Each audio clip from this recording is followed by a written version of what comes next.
Makulay ang buhay ni Juan Ponce Enrile. Isa po siyang mambabatas na kinabiliban sa husay pero binatikos din sa kabi-kabilang kontrobersya. Nasa front ng balitang yan si Cheryl Cosim.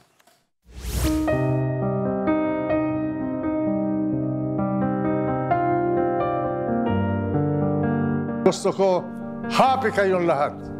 Linyang tumatak sa masa mula sa isang makasaysayang pangalan sa politika, may ambag sa mahahalagang yugto ng kasaysayan ng Pilipinas.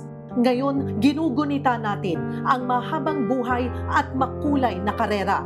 Doon sa mga nag-iisip na sana patay na ako, you will have your wish one day. Dati siyang Defense Minister, dating Senate President at Chief Presidential Legal Counsel, si Juan Ponce Enrile, aka Manong Johnny. Ipinanganak noong araw ng mga puso, February 14, 1924, sa Gonzaga, Cagayan. Si Juan Ponce Enrile ay anak ng dating politiko na si Alfonso Ponce Enrile. Nagtapos siya ng cum laude sa University of the Philippines College of Law at nakamit ang Master of Laws sa Harvard University. Bilang Defense Minister ni dating Pangulong Ferdinand Marcos Sr., naging isa siya sa mga pangunahing tauhan ng martial law noong dekada 70.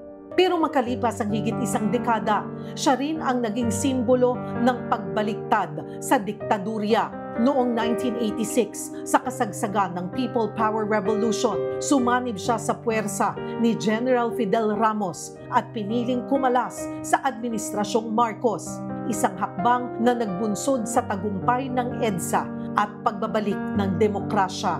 Sa mga sumunod na taon, naging senador si Enrile at naging Senate President mula 2008 hanggang 2013. Sa ilalim ng kanyang pamumuno, nakilala ang kanyang tapang, talino at matibay na paninindigan sa mga isyu ng pambansang interes. Kabilang din siya sa 2012 impeachment trial ni Chief Justice Renato Corona, kung saan hinangaan ng publiko ang kanyang mahinahong paghawak sa pagdinig.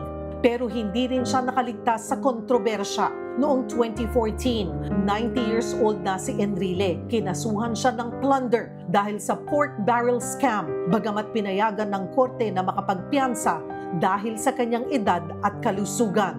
Sa kabila ng mga pagsubok, nanatiling aktibo si Enrile sa public service. Hanggang sa mga huling taon ng kanyang buhay, siya ang Chief Presidential Legal Counsel ng kasalukuyang administrasyon ni Pangulong Bongbong Marcos. Isang siglo ng karanasan, kapangyarihan at kontrobersya. Isang buhay na dumaan sa iba't ibang mukha ng pamahalaan.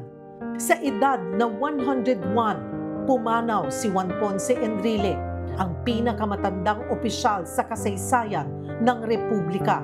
Isang haligi ng batas, isang mambabatas na kinilala at tinuligsa pero walang dudang bahagi ng kasaysayan.